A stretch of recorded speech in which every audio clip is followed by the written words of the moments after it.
Hey guys, in today's video I'm going to show you how to fix screen flickering issue in Realme 14T. So let's start the video. First of all, open settings. In settings, scroll down and here you can see the option display and brightness. Now click on it and here you can check your auto brightness. If you turn on your auto brightness, then turn it off. After turn off your auto brightness, then go back and scroll down and click on system update, and then on top you can see the option software update. Now click on it and here you can check your latest version will be updated or not. If it doesn't update to latest version, then update it to latest version.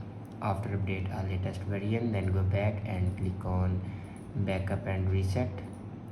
Now click on reset phone and then here you can see the option reset all settings. Now click on it. Now enter your password to reset all your settings. After reset all the settings, then go back to your home screen and restart your device. For restart your device, press and hold power button and then swipe up to restart your device.